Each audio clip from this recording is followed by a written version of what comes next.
ఉదయకాల సమయంలో మన ప్రభువును రక్షకుడైన యేసుక్రీస్తు ప్రభువారి ప్రశస్తమైన నామంలో మీకు వందనములు స్తోత్రములు చెల్లిస్తున్నాము.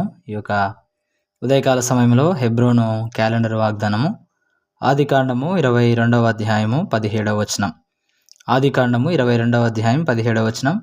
నేను నిన్ను ఆశీర్వదించి ఆకాశ నక్షత్రముల వలెను సముద్ర తీరమందలి ఇసుక వలెను నీ సంతానమును నిశ్చయముగా విస్తరింపజేసేదను. నీ సంతతి వారు తమ శత్రువుల గవిని స్వాధీనపరుచుకొందురు.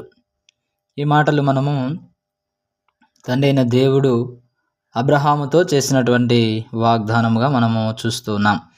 22వ అధ్యాయాన్ని మనము గమనించినట్లయితే మొదటి వచనము, ఆ సంగతులు జరిగిన తర్వాత దేవుడు అబ్రహామును పరిశోధించెను.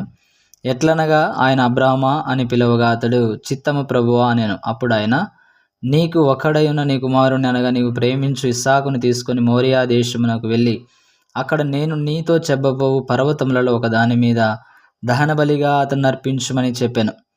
కాబట్టి దేవుడు అబ్రహామును ఆశీర్వదించక మునుపు అబ్రహామును పరిశోధించినట్లుగా మనము చూస్తున్నాం. కాబట్టి కొన్ని సందర్భాల్లో దేవుడు కొన్ని పరీక్షల గుండా మనల్ని తీసుకెళ్తున్నప్పుడు మరి దేవుని చిత్తమును ఎరిగి ఆ యొక్క పరీక్షలో మనము మరి గెలిచినటువంటి వారంగా ఉండాలి. అందుకే ఇక్కడ అబ్రహామును దేవుడు పరీక్షించాడు, పరిశోధించాడు. ఆ సమయంలో అబ్రహాము దేవునికి లోబడుతూ వచ్చాడు. తన ఒక్కగానొక్క కుమారుడైన ఇస్సాకును బలిగా అర్పించడానికి ఏమాత్రము వెనుకడుగు వేయలేదు.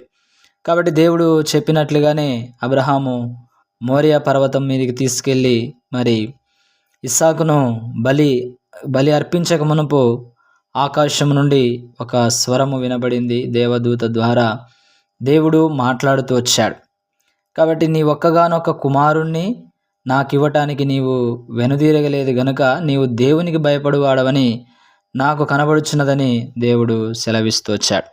కాబట్టి అబ్రహాము దేవునికి భయపడిన కారణమును బట్టి తన ఒక్కగానొక్క కుమారుడైనటువంటి ఇస్సాకును బలిగా అర్పించడానికి ఇష్టపడుతూ వచ్చాడు.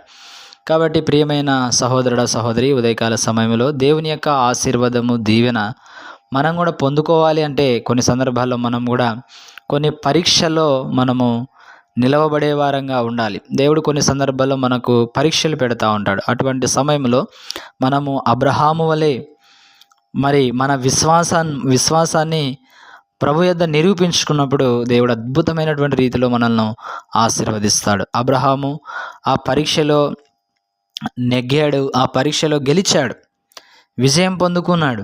అందుకే దేవుడు అబ్రహామును ఆశీర్వదిస్తూ వచ్చాడు. ఈ ఉదయకాల సమయంలో నీవు నేను కూడా మరి దేవుడు చెప్పిన మార్గంలో నడుచుకుంటూ ఆయన చెప్పిన ఆజ్ఞలన్నీ పాటిస్తూ దేవుని యందు భయభక్తులు కలిగి మనం ఈ లోకంలో జీవించినట్లయితే అబ్రహాము వలె దేవుడు మనల్ని కూడా ఆశీర్వదిస్తాడు. కాబట్టి ఒక్కగానొక్క కుమారుడు, ఎన్నో సంవత్సరాల తర్వాత జన్మించినటువంటి కుమారుడు అయినప్పటికీ కూడా ప్రభువుకు ఇవ్వటానికి కొరకు ఆయన వెనుతీయలేదు అబ్రహాము. అందుకే దేవుడు ఆశీర్వదిస్తూ వచ్చాడు. కాబట్టి మన జీవితాల్లో మనం కూడా ఎన్నో శ్రేష్టమైనవి దేవునికి మనము అర్పించే వారంగా ఉండాలి, దహన బలిగా మనం ఇచ్చేవారంగా ఉండాలి. కాబట్టి అబ్రహాము జీవితం ద్వారా దేవుడు మనతో మాట్లాడుతూ వస్తున్నాడు. ఈ ఉదయకాల సమయంలో దేవుడు అబ్రహాము వలె మిమ్మల్ని, మీ కుటుంబాలను దీవించి ఆశీర్వదించునుగాక. అబ్రహామును అలాగే దేవుడు ఆశీర్వదించాడు, అనేకులకు ఆశీర్వాద కారణముగా ప్రభు చేస్తూ వచ్చాడు. కాబట్టి అబ్రహాము వలె దేవుడు మిమ్మల్ని, మీ కుటుంబాలను దీవించి ఆశీర్వదించునుగాక. May God bless you.